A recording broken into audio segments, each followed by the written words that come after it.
اسی لیے علماء اخلاق فرماتے ہیں ان النفس لامارۃ بالسوء، اے مومن تیرا سب سے بڑا دشمن کون ہے؟ کہ یزید تمہارا سب سے بڑا دشمن ہے؟ شمر تیرا سب سے بڑا دشمن ہے؟ ابو سفیان تیرا سب سے بڑا دشمن ہے؟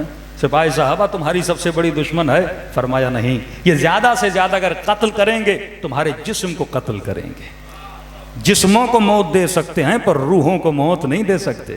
محبت کا جو تصور ہے وہ تمہاری ذات میں ہے، کبھی بھی تمہارے ہاتھوں کو کاٹا جا سکتا ہے، تمہاری آنکھوں کو نوچ کے نکالا جا سکتا ہے، لیکن تمہاری ذات سے اہل بیت کی محبت کو کائنات کی کوئی طاقت نہیں ہے جو نکال سکے۔ لیکن تمہارا ایک سب سے بڑا دشمن ہے، وہ تمہارے اندر ہے، جو ذات کے اندر بیٹھا ہوا ہے۔ فرماتے ہیں وہ نفس امارہ ہے۔ تبھی فرمایا مومن جو بھی کام کرو یہ پہلے سوچا کرو کہ یہ جو کام کر رہے ہو یہ کس کے کہنے پر کر رہے ہو؟ کیا علی مرتضیٰ کے کہنے پر کر رہے ہو یا نفس کے کہنے پر کر رہے ہو؟ اب آئیے مولا کی دربار میں آتے ہیں۔ مولا امیر المومنین بتائیے ہم کیسے ولایت عملی کے میدان کے اندر داخل ہو جائیں؟ ہم نے زبان سے اقرار کر لیا، آپ کی ولایت کو مان لیا۔ میں نے کئی مجالس سے پہلے کہا تھا، ایک ہوتا ہے انفارمیشن، جسے علم کہتے ہیں، ڈیٹا کہتے ہیں۔ انفارمیشن لینے سے معرفت نہیں آتی۔ کئی یہودی امریکہ میں جنہوں نے امام زمانہ پہ پی ایچ ڈی کی ہے، اسلام پہ پی ایچ ڈی کی ہوئی ہے، جرمنی چلے جائیں کئی ایسے آپ کو ملیں گے تھیولوجی میں جنہوں نے علوم قرآن میں پی ایچ ڈی کی ہوئی ہے، سارے کرسچن ہیں، مختلف مذاہب سے ہیں، ان کو پتہ امام کے والد کا نام کیا، والدہ کا نام کیا، کب پیدا ہوئے، کتنے نواب تھے، پوری ہسٹری پتہ ہے۔ اسے کہتے ہیں انفارمیشن۔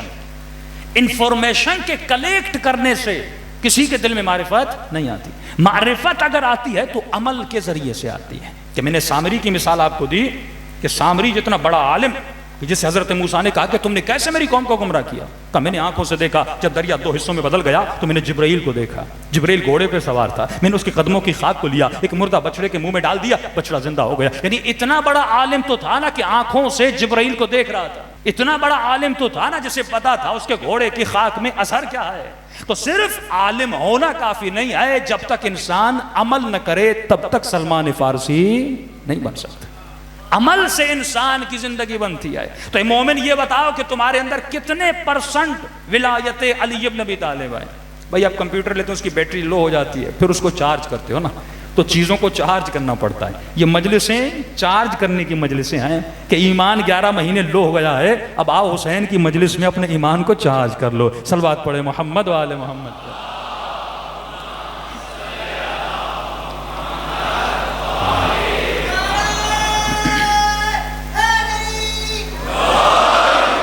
اب آپ نے بہترین چارجر لے لیا، الیکٹرانک سسٹم بہت اچھا ہے، لیکن کیا ایک مرتبہ چارج کرنے سے ہمیں پوری زندگی لیپ ٹاپ چلے گا، پوری زندگی موبائل چلے گی؟ اس کے لیے پاور بینک رکھتے ہو، بھئی یہ تقریباً کوئی 10 گھنٹے 20 گھنٹے میری موبائل کو چارج کرتا رہے گا۔ تو سوال یہ ہے تم نے اپنے ایمان کو چارج کرنے کے لیے کون سا پاور بینک رکھا ہے؟ کون سی چیز ہے جیسے ایمان کمزور ہو جائے فوراً اپنے ایمان کو کیا کرو؟ چارج کرو۔ دنیا کی مٹیریلسٹ چیزوں کی بھی چارجنگ ختم ہو جاتی ہے۔ تو یہ تو انسان ہے، کبھی کس ماحول میں، کبھی کس دوست کے ساتھ، کبھی کوئی کون سا ڈرامہ دیکھ رہا ہے، کبھی کس ماحول میں، کبھی کس یونیورسٹی میں، ہر جگہ سے اس کے ایمان کو خطرہ ہے۔ تو فرمایا ایک ہی پاور بینک ہے، ایک ہی ایسی چیز ہے جو تمہارے ایمان کو تر و تازہ رکھ سکتی ہے، وہ ہے ولایت اہل بیت علیہ الصلوۃ والسلام۔ صلوات پڑھیں۔